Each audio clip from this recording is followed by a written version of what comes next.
Hello, if you're watching this video, chances are you don't know how to animate. If you already know how to animate and you want to make your animations better, I'll be making a tutorial on that soon. This video will teach you the basics, such as welding, how to navigate Moon Animation Suite, how to add keyframes, keyframe settings, and common bugs. Assuming you already have Moon Animation Suite, you're now ready to move on to the first step, welding. In my case, I'll just be using an AK-47 for the item. Now, you're going to want to get a rig. If you're wanting to do a first-person animation, I'll make a tutorial soon on how to make a first-person rig. In the meantime, though, I'm just going to be using a blank xSIXx rig. So, you want to take your item and then put it into the rig. Now, before you do anything, make sure that it's unanchored, otherwise this will not work. Now, you're going to want to make a primary part for your gun, or item. In my case, I do something that just makes selecting the gun during animating quite a bit easier. I just resize the part to the gun.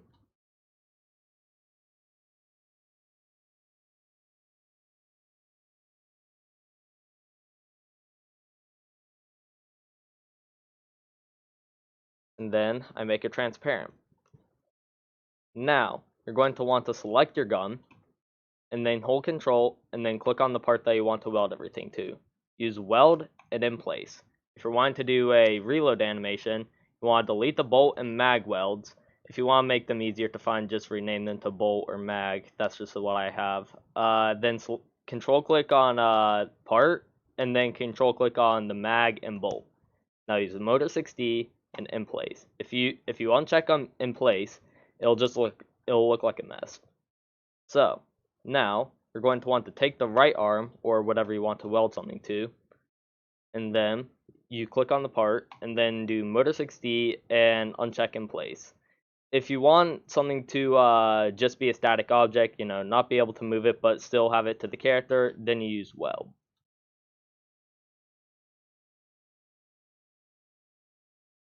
Now that you're done welding, you're going to learn how to navigate Moon Animation Suite. First, we're going to look at camera movement. If you want to place your camera, let's say here, you press the camera, and then let's say you want the camera to move over here. You drag the timeline, add a keyframe for the camera, press Control Space at the beginning of the timeline, and then press Space to preview it. Now, if you want to delete it, there are two ways. First, you can go into Edit, and then you can click Delete. Or, you can just press Numpad minus. Now, let's say that your animation is fairly long, and you need to have more keyframes. Well, then you go into File or Edit, Animation Settings, and then you change the timeline size. Let's just do like 20 seconds. Now, one last thing, always save your animations frequently. Nothing's worse than working on an animation for hours and then losing everything.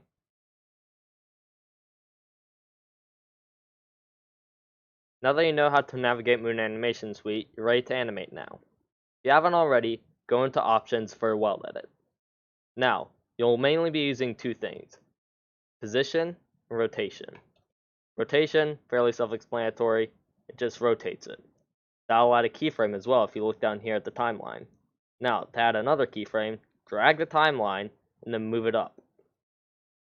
Now, let's say they want to add a pause keyframe, like let's say I want him to move down here, but I want there to be a little pause in between.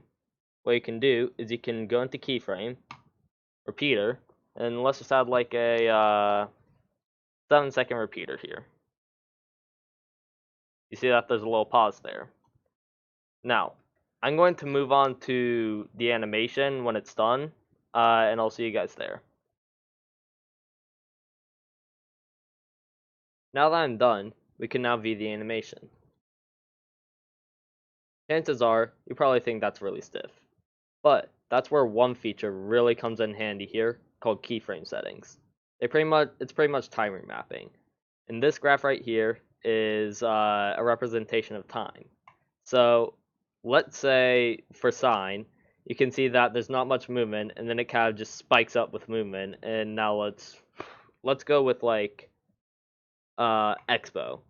You can see that there's not much movement for a very long time, and there's just a very quick spike.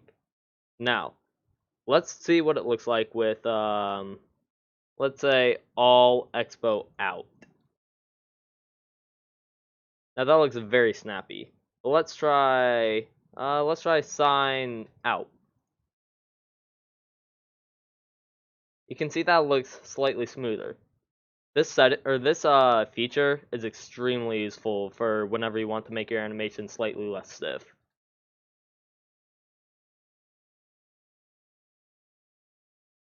Alright, now we're going to look at some common mistakes.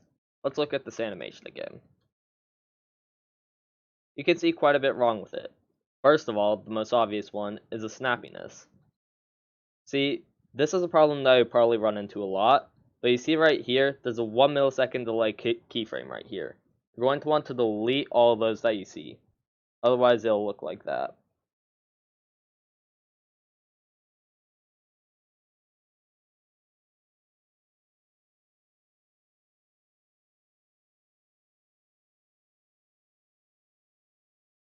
Now, if we look back at the animation, you can see that looks normal again. Now, one other thing that you may have noticed is that the mag moves on its own before you grab it. This is another issue a lot of people run into. But what you want to do is just before you make it move, you're going to want to make its position to what it was before it started moving. So just press G to make it back to its original position. Now you see that it works. Now let's say that you just want to adjust some arm movement. But oh no, it just disappears. This is an issue with this right here. You just want to make it just some really small decimal, and then that should fix it. And two other problems. One, people will usually have a lot of problems trying to copy keyframes. Pretty much with any control shortcut like Control C, Control V, Control Z, you replace that with Shift for this. So I'm going to do Shift C, and I'll make it go here, I guess. Let's say I want to undo that, Shift Z. Now, one thing that I see quite a few people doing is using Explorer. Never use Explorer. That'll completely break the animation plugin, and you could lose all your progress depending on what you do.